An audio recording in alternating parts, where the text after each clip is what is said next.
आलमगीर आलम के आवास पर कांग्रेस की अहम बैठक हुई है। इस दौरान कांग्रेस प्रभारी गुलाम अहमद मीर ने कहा है कि लोकसभा चुनाव को लेकर कई अहम बिंदुओं पर बातचीत हुई है।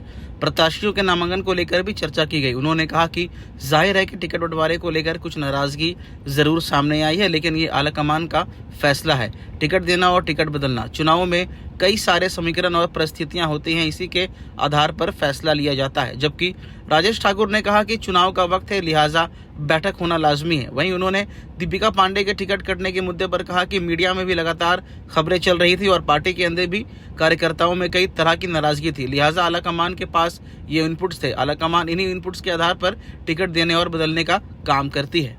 बैठकें होती रहेंगी और हमारी जो कल से नॉमिनेशन शुरू हो रही है झारखंड की, उसमें कल भी 2 जगह नॉमिनेशन है, चाईबासा में और खूंटी में। तो उसका जॉइंट मैकेनिज्म कैसे चले, जैसे आपने कल देखा इंडिया गठबंधन की एक जोरदार अपील, उस अपील को तो ग्राउंड पर लेना है।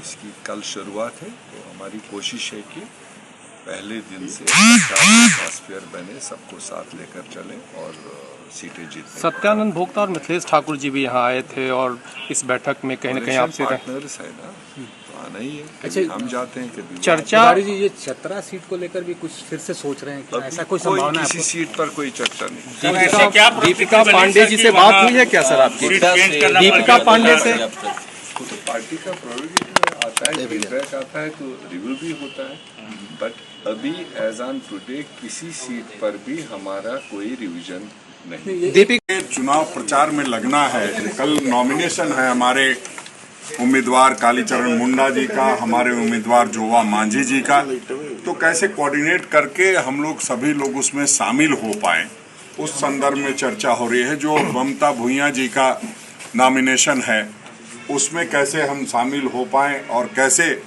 जो सुखदेव भगत जी का 25 तारीख को नॉमिनेशन है उसमें कैसे सभी दलों के नेता मिल बैठ करके तय करके और आगे बढ़े, ताकि जो कल उलगुलान से संदेश गया है पूरे झारखंड में मजबूती का, तो हम ये कह सकते हैं कि उस मजबूती को बरकरार रखने के लिए जिस तरह से हमने उलगुलान रैली में सबने एक मंच साझा किया, उसी तरह से हर मंच को साझा करते हुए हम जीत को कैसे सुनिश्चित करें उस पर चर्चा है कि नई परिस्थिति उभरी है, क्या उस पर भी चर्चा हुई? देखिए, उस पर जब चर्चा हो गई तभी तो ये परिणाम कल सामने में आया है। तो जब चर्चा होती है तो उसके परिणाम भी सामने होते हैं। उस चर्चा हुई थी, परिणाम सामने है।